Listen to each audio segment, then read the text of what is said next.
Start na tayo, i-record ko na lang para makikita yung date. Okay. So yung last topic natin this week is about accounting for corporations.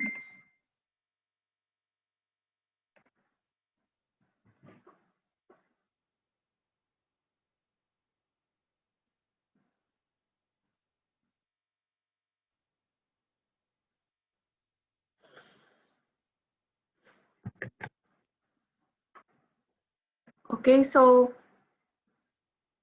let's define first corporation.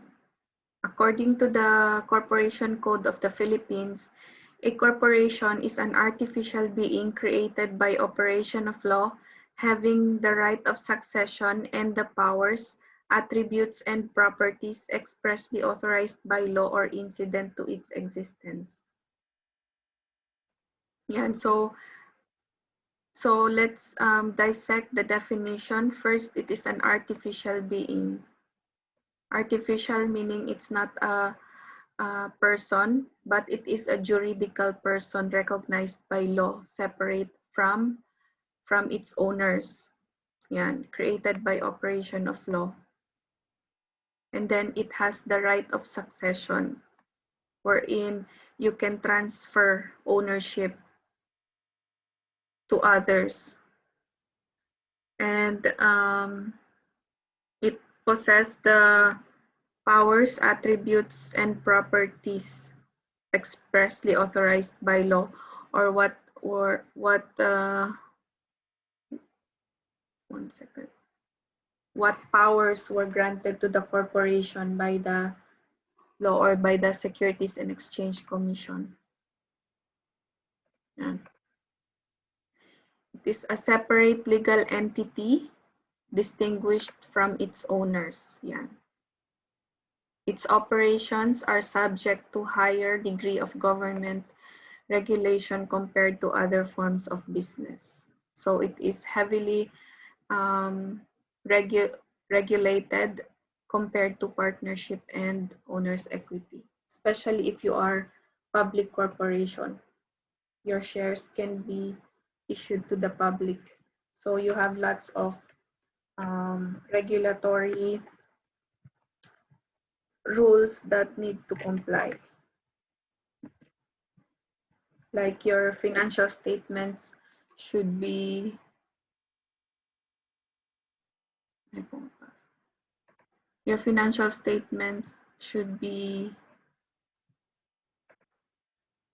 presented in the manner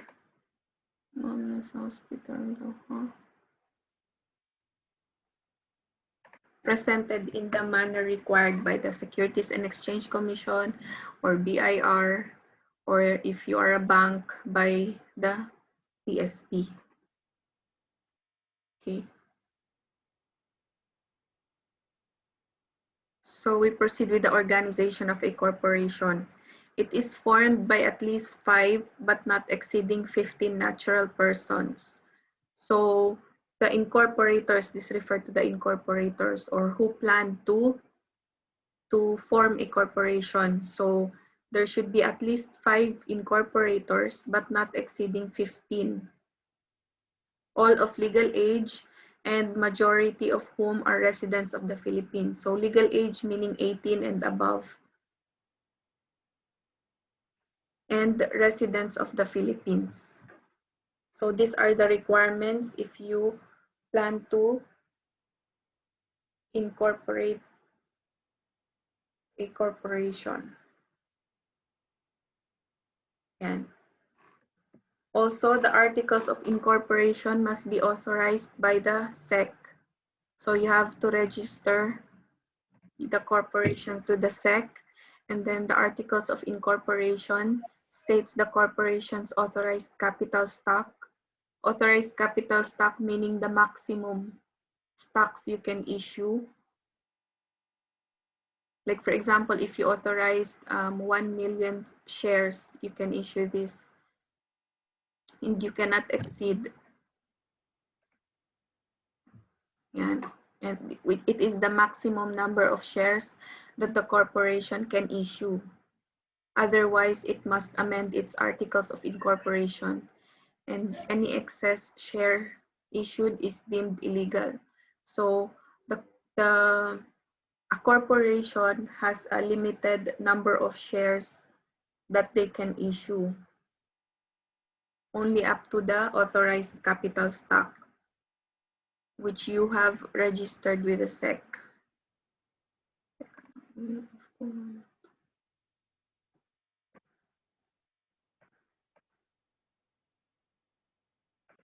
Daming nagme-message.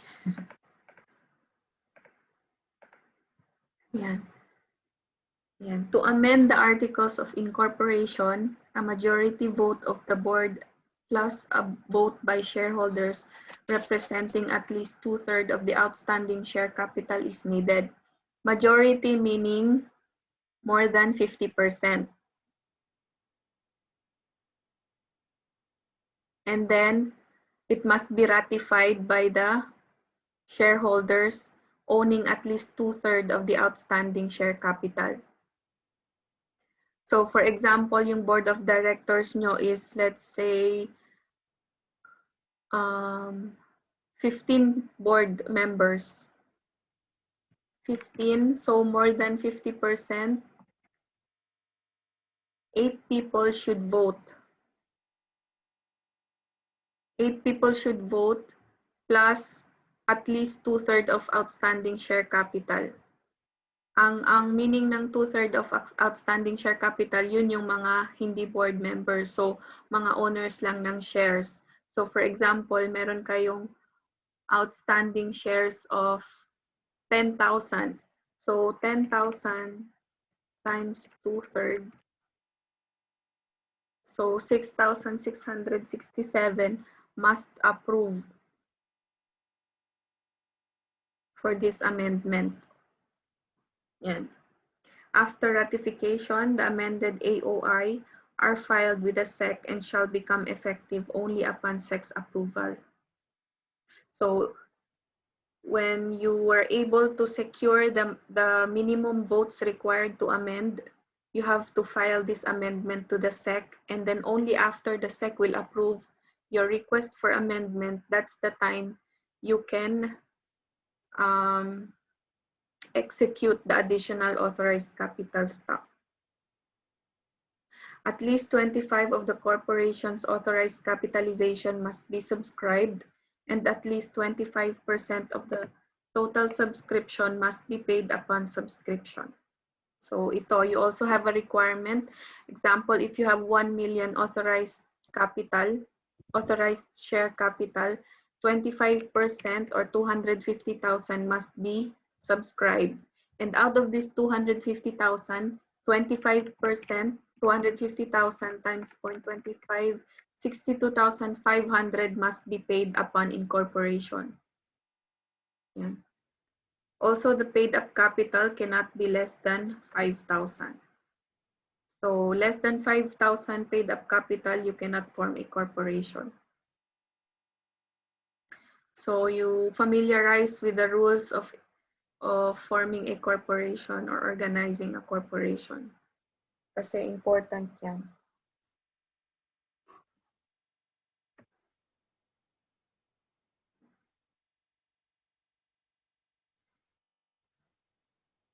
Yan. So again, ang accounting for assets and liabilities in terms of business organization like sole proprietorship, partnership, and corporation, the same lang. Ang nagbabago lang is yung accounting for their shareholders' equity. Yan. So shareholders' equity is the residual interest in the assets of a corporation. Residual meaning assets minus liabilities. So yun yung residual value ng assets nyo after deducting liabilities. And the components of shareholders' equity are the following. So the equity portion of a corporation, you call it shareholders' equity. Hindi na owner's equity or partner's equity or owner's capital or partner's capital. You refer the equity section of your corporation as shareholders' equity or stockholders' equity. Okay? So shareholders' equity or stockholders' equity, they are the same. So the components, number one, you have share capital or capital stock. Under share capital, you have preference share capital or preferred stock. You have ordinary share capital or common stock, subscribed share capital, subscribed capital stock, subscription receivable. It is a deduction or a contra equity account. And then share dividends distributable or stock dividends payable. And then you also have capital liquidated. This is also a deduction, share premium or additional paid in capital. Under the shareholders' equity, you also have retained earnings. Retained earnings, this is the cumulative amount of profits since you incorporated. So lahat ng profits nyo, kino-close nyo sa retained earnings instead of sa owner's equity or partner's equity account. So for corporation, all your income or losses during the past periods will be closed to retained earnings account. So this retained earnings account will represent the cumulative profit or loss of the company since incorporation. Okay, so remember retained earnings. Also other components of equity and treasury shares. So treasury shares, these are previously issued shares of stocks that are reacquired by the corporation. So binili nila ulit yung shares na in-issue nila sa ibang tao before. Yan. So these are the transactions of a corporation's equity. You have authorization, subscription, and issuance of shares. You also have acquisition and reissuance of treasury shares, retirement of shares, donated capital, and distributions to owners or dividends. Yan. So these are the transactions involving a corporation's equity. So to account for share capital or issued share capital means you already issued it to someone else. So you already recorded share capital in your books. You recognize equity in your books when someone bought shares from you, from the corporation. So there are two methods. First is the memorandum method and second is the journal entry method. Under memorandum method, only a memo entry is made for the authorized capitalization. So for example, if you are authorized to issue 1 million shares, you record this 1 million authorized capital stock as memorandum entry only. So this is the common method used in accounting for share capital. Then second, you also have the journal entry method, wherein the authorized capitalization is recording by crediting authorized share capital and debiting unissued share capital. So when you form a corporation and you have 1 million authorized share, you debit unissued share capital 1 million and you credit authorized share capital 1 million. So every time you issue shares, you credit unissued share capital. So since this is a debit balance in the beginning, every time you issue, you credit unissued share capital. So this unissued share capital, whatever is the ending balance, is a deduction from your authorized share capital when you are preparing the shareholders' equity section of the balance sheet of the corporation. Yan. Subsequent issuance of shares are credited to unissued share capital. Ito yung sinabi ko. The difference between the two accounts represents the issued share capital. Yan. So later on, ito may example tayo. So on January 1, 2020, ABC Company received authorization from SEC to issue capital of 1 million divided into 10,000 shares with par value per share of 100. So under memorandum method, paano yung entry nyo? ganito lang, memo or statement lang ilalagay nyo. The authorized capitalization is 1 million divided into 10,000 shares with par value per share is of 100. So ang par value, meaning ito yung face amount ng stock certificate nyo or ng share certificate nyo. So ang itsura ng, tingnan natin yung itsura ng share.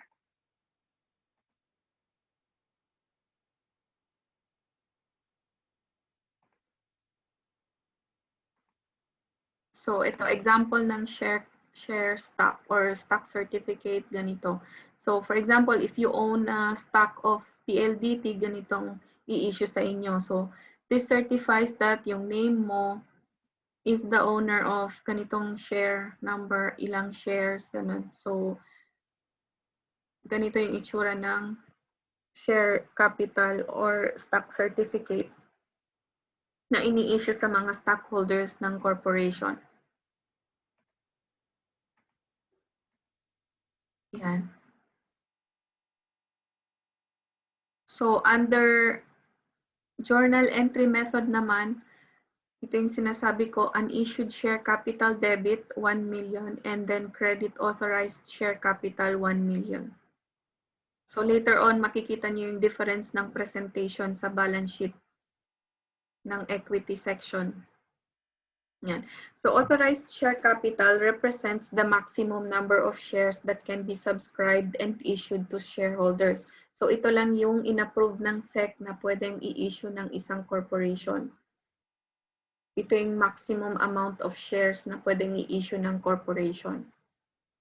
And then, unissued share capital represents the portion of authorized share capital not yet issued and is still available for subscription and issuance. So unissued meaning hindi pa na bili ng shareholder or ng kahit sinong tao. So ito yung mga initial entry nyo. Memorandum method, ganito lang, and journal entry method, ganyan. Okay, so later on, alam nyo paano mag-account ng issuances or subscription using both methods. So, when you have a subscription of the total authorized share capital, 25% was subscribed at par value and 25% of the total subscription was paid at subscription date. So, i-analyze natin yung problem. So, 25% daw ng authorized share capital was subscribed. So, ano ba yung 25% ng share capital authorized? So, 25% ng 1 million. 25% ng 1 million is 250,000. So, you credit subscribed share capital of 250,000. And ano yung debit nyo? Cash. First is cash. Ito kasi 25% of the total subscription was paid. So, 25% lang ng 250,000 ang nabayaran. So, debit kayo ng cash of 62,500. So, 250, una, 1 million times 25%, yun yung subscribed shares nyo. Times 25%, yun yung amount paid lang out of the total subscription. So, ang balance is subscription receivable, which is the difference between the total subscribed and the amount paid. So, ganito yung journal entry nyo pag memorandum method. Pero under journal entry method naman, ganito yung entry nyo upon subscription. So, debit cash, the same, 1 million times 25% times 25% is 62,500. And then subscription receivable, the same again, 187,500. So, kapag may subscription ng shares, walang difference sa journal entry under memorandum method and journal entry method.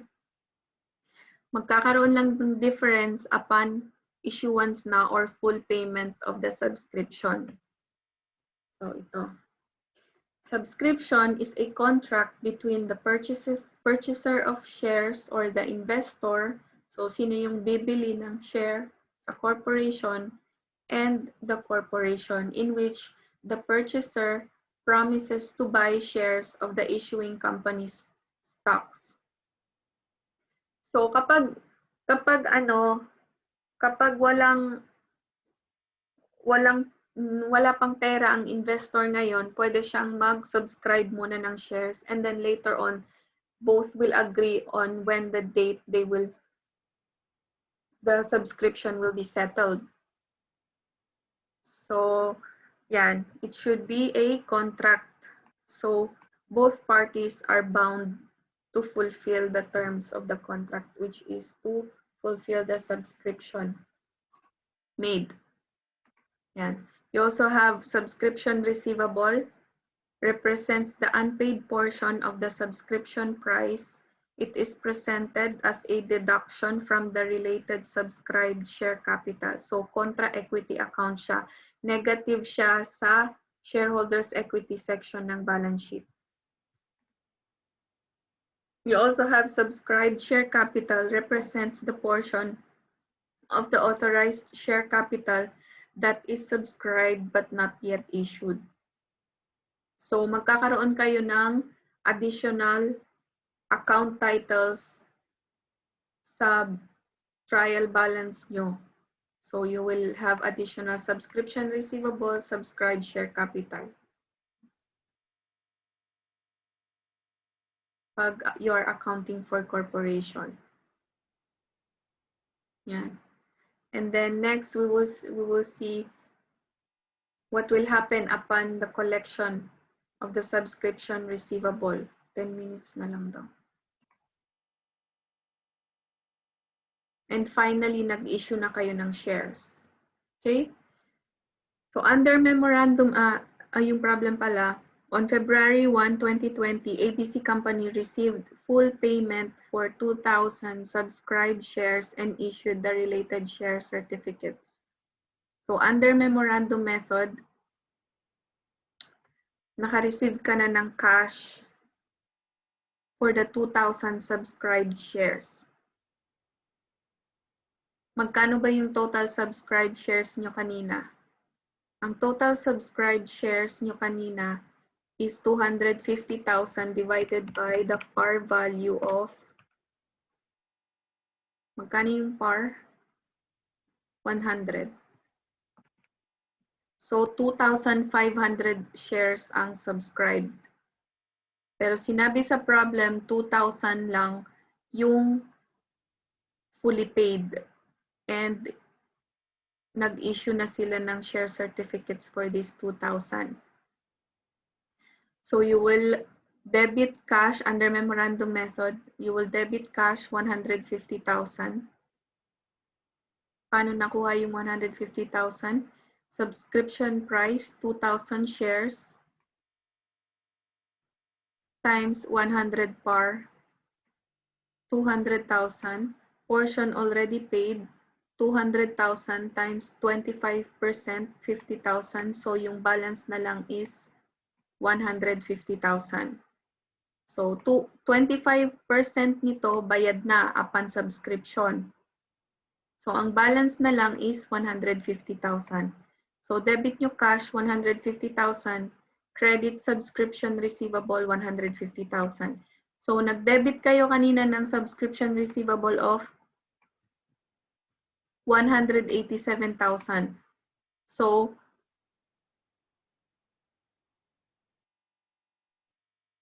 out of that 187,000, 150 is already fully paid. Ngayon, ide-debit nyo na yung subscribed share capital of 200,000. Paano nyo na-compute to? 2,000 times 100 par value.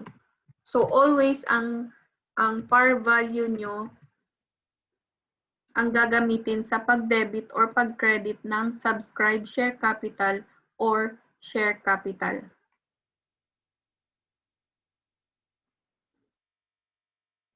Saan nakuha yung 100 par given siya dito? The authorized capitalization is 1 million divided into 10,000 shares with par value per share of 100. Ito yung pinaka nire-register nyo sa SEC. sa Securities and Exchange Commission. So you have to have the number of shares authorized to be issued, which is 10,000. 10,000 ang issued authorized shares. So maximum na shares na pwede niyong i-issue of 10,000. So ang value ng each share ng 10,000 na to is 100 per share. So 100 times 10,000 is 1 million. Ganun.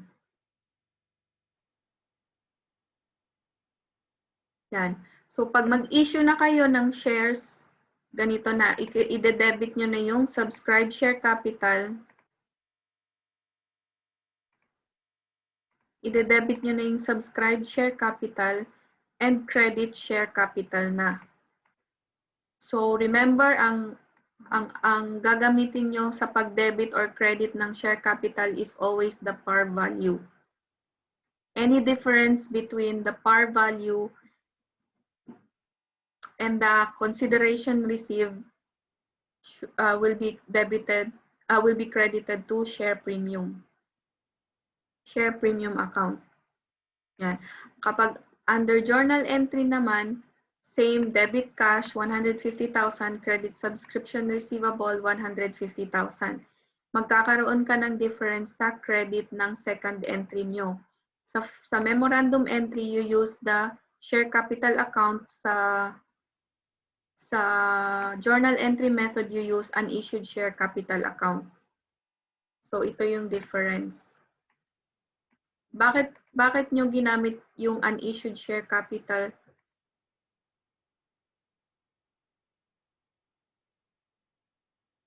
Okay.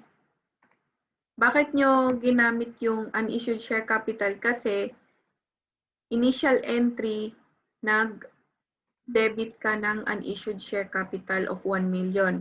Ngayon, every time you issue shares of stocks, you credit this. Okay? You credit. So, kinredit nyo yung unissued share capital. So, every time you issue, you credit, and whatever the ending balance, it is deducted from the total authorized capital para makuha yung total shares issued. Yan. So, don't forget, ganito nakuha yung balance. Subscription price, 2,000 shares times par, 200,000.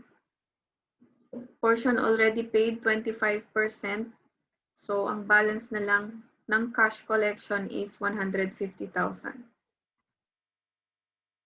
So now you have additional share capital account. It represents the portion of the authorized share capital that is already issued. So part of the authorized share capital already issued. Yeah, you also have the concept of share certificate. It is a document that evidences the ownership of a share. Yung pinakita ko kanina na share certificate example. Yeah. So share capital is credited under memo method, and unissued share capital is debited under journal entry method only upon issuance of shares. Mali, dapat credited.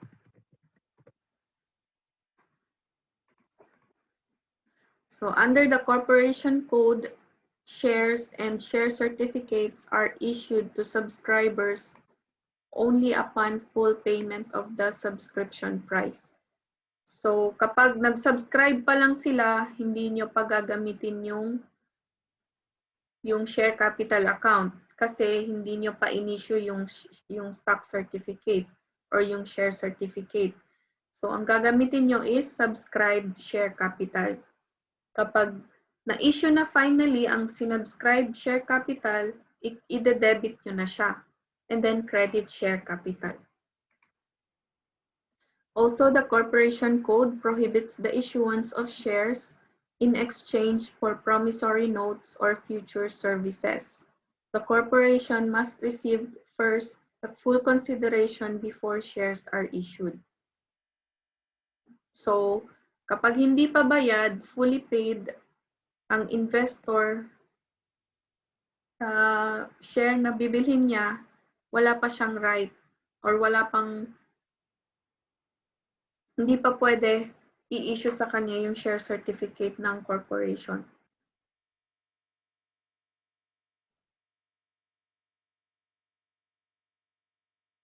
Yan.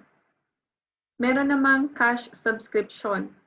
Nag-subscribe siya pero agad-agad nagbayad siya ng cash. So in this case, wala nang receivable. So on February 1, ABC Company received cash subscription for 1,000 shares at par value. So under memo method, you debit cash 1,000 times 100 par value 100,000 and then credit directly share capital of 100,000. Wala nang subscribe share capital kasi since fully paid na siya, directly credit na sa share capital. And under journal entry method naman, directly credit under unissued share capital. So share capital or unissued share capital is directly credited or debited for cash subscriptions.